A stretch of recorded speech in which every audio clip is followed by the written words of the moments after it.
Another fun 2 episodes, another crazy arc. Honestly, this is the start of the Watcher arc, and I gotta say, I'm impressed. Let's go over what happened in episodes 10 and 11 of The Devil is a Part-Timer Season 2. Episode 10 continues off where we left off in regards to Emmy being asked about her mother, which she doesn't know anything, which catches Emerald off guard. Though she does talk about it with Susanoo, and obviously Susanoo is very, worried for it. And then it turns back into another slice of life with Mao wanting, a TV. And his reasoning is funny because since he does deal with customers and it's basically a McDonald's theme, it is funny in the sense that they do ask for toys, like those kids' meals. And then sometimes, I don't know what you're talking about for some adults. So, that was funny. Then we have a bit of Gabriel just talking with some guy, honestly. Which, okay.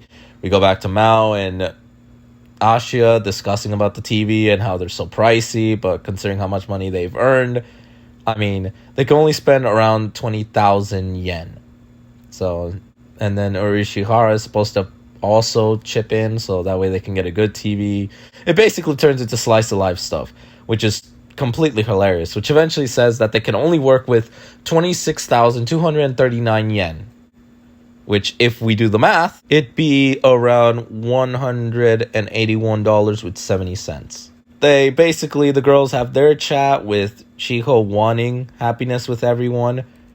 Basically everyone to be happy. Emmy being like, they can't. And obviously Chiho's like, oh, you and Mao are the same on that, which obviously that catches Emmy's attention. Eventually Emmy and Susanoo talk, which they bring up a point that the angels are after Mao, and now the demons that are aware that Mao is alive, they'll try to capture Mao, which is a good point from Susanoo.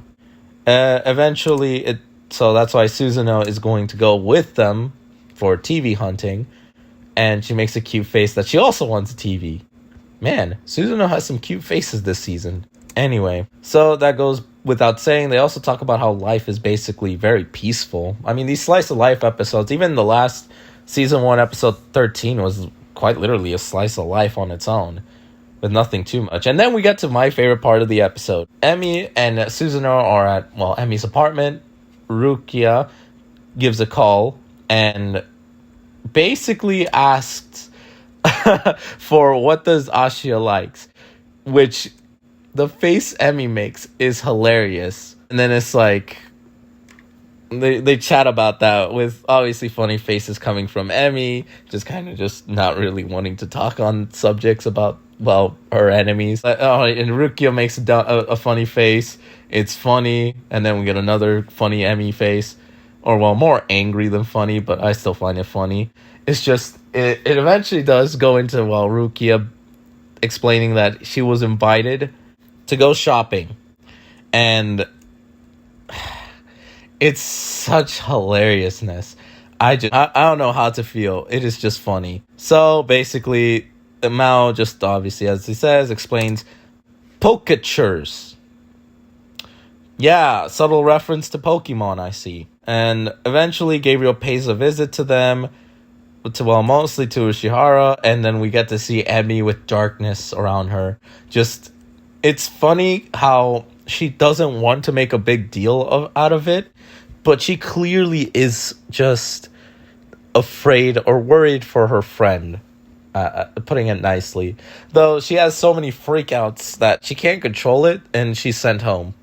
Which, honestly, she takes the opportunity to work on figuring out if she can locate the other parts of the crystal. Moving on, Gabriel is raiding the fridge, which Urishihara is like, please stop it. And then we get a fun talk about, being a NEET, which is hilarious. But eventually, it does come into the talk about the Devil King Satan. There was one before Mao, which is interesting. But other than that, we do have Emmy and Emerald talking that apparently in in Taisla there's a war going on, and that the hero cannot be involved, only because the hero is supposed to symbolize all of humanity. And if it takes one side, it'll cause, well, insanity. Or, well, in the sense it'll cause a lot of problems. Undermine the basics of the credibility of the hero. So, that, and also, Lila is the mom of Emi, is in Japan, which gives Emi off that she needs to find her. And the only reason that, well, Emerald knew about this is that, in an odd Yuri-like manner, she basically says that Emi's mom had stayed over and then wrote a letter that at the next day after leaving that she basically was happy to have met one of Emi's friends, her daughter's friends, which, you know, that should be a big important thing. But other than that, it basically ends off the episode with Rukia preparing for her date, parentheses, Chiho getting blinded by the light, with Gabriel having previously warned that the Watcher, that basically the Watcher is coming over. So yeah, that's how the episode ends, with Chiho just getting blinded by the light. Episode 11 is where everything kind of goes off the rails in a sense. Emi is basically locating where the next Yesod shard is located. Rukia is prepared for a date, only to realize that Ashia is not alone. They all go to buy TV, which it's funny because Ashia is like, what's 4K? And it makes her like, oh, I need to teach y'all, so let's go eat. And it's a pretty slice of life thing as well. They basically go to Manmaru, a udon place, which Susanoo, just like always, so cute, so critical on things. It's hilarious. She basically loves what she's eating and is like, why is udon only 110 yen? Which, by the way, if you're curious on how much that is, that's 76 cents.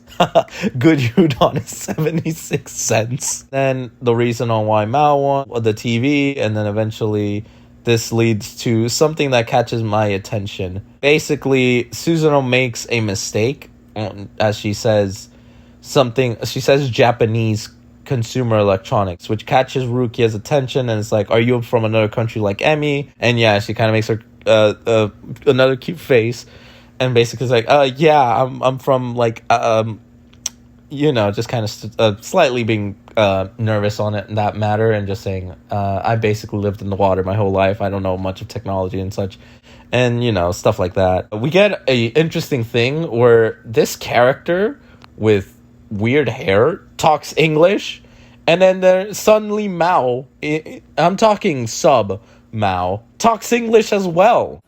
Hey man, she can't understand what you say. Why are you asking her? Any folks here? Do you know any law that forbid using a fork to eat udon? I don't. But if you don't clean up your language by tomorrow, udon restaurants will forbid your entry. That honestly made me laugh. It made me laugh seeing just how Mao's original Japanese voice actor speaks English. Not making fun of the accent, mind you. I'm just finding it funny that I actually listen to Mao speak English.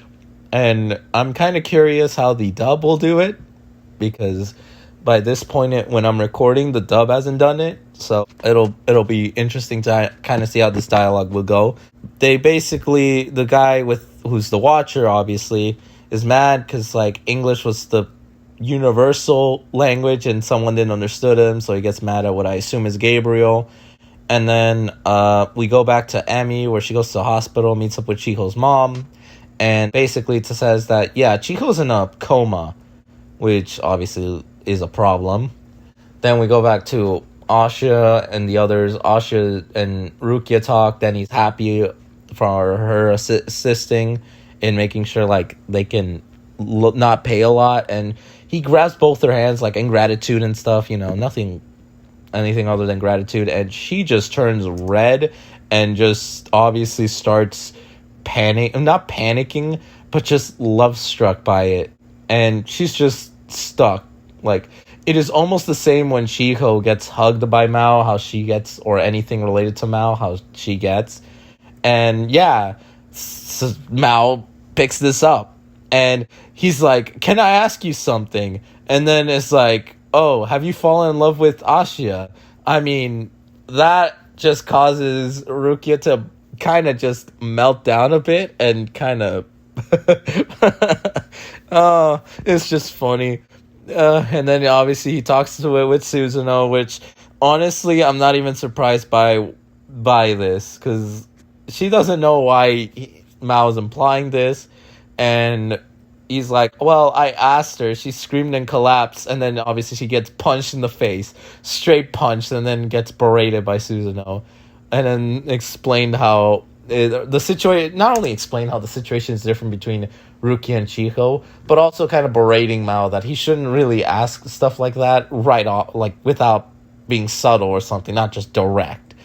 And then eventually it talks about back to Chiho, how she's different and stuff. But Mao kind of being like, I mean, if they showed them their true selves, then maybe she might stay away from them. But it's also about the whole fact that she shouldn't end up suffering all by herself, meaning that they have to tell her. And if she doesn't want a part of it, well, that's that. And if she does, it could be like the Chiho situation. And yeah, getting the humans involved stopped the moment, Mao and Emmy basically arrived to the world, because the situation just keeps getting complex. He also is very friendly with Susanoo, kind of befriending her, which obviously she's like, get your hands off me. I have to be rigid because Emilia isn't careful as well as him, and it's like, it's a pretty cute moment. And then obviously Rukia kind of falling more and more in love with Ashia. And then suddenly, all of the TVs explode. Which then now the group is alerted about Chiho's situation, that she has magic poisoning. Which, yeah, the group now has to kind of figure out what's going on. And because of this, they're all kind of on edge. And then suddenly, obviously, the TVs kind of explode and forces everyone to just kind of be on the high alert. With, interestingly, how Mao and Ashia's hairs are all messed up because, they're trying to resist the celestial force that was just happening, because someone's using the sonar ability, which Urashihara joins in and is basically like able to help out. He knows that the Watcher's involved and explains it. Interestingly, Urashihara is basically explaining that the Watcher's here for an angel, more likely, which gets Emmy's attention. Reason why? Well, her mother's an angel, and obviously a fallen angel is what the Watcher's looking for. And yeah, she basically is like, what the hell is going to happen to her mom? And then, man, Emmy goes into very protective mode again. So it's interesting that they're all kind of just preparing to cooperate with each other, with even Urashihara saying he's going to take part of it. Props to him. He's not going to be lazy this time around. But they're basically all just kind of, including Alice Ramis, just like, they're all going to work together to stop this Watcher. While obviously Emmy's mom is going to help Chiho wake up. And that's that. Honestly, quite an interesting The Watcher arc. I just hope that the episode 12 doesn't just end this arc. I kind of hope it kind of bleeds into 12 and 13, so that way we can at least get another double episode. But either all, I mean, I'm really enjoying this. Just love whenever Susanoo and Emmy get into their fun states of just anger. It's just interesting. Anyway, this is Green Orange, and I want sending out. Peace.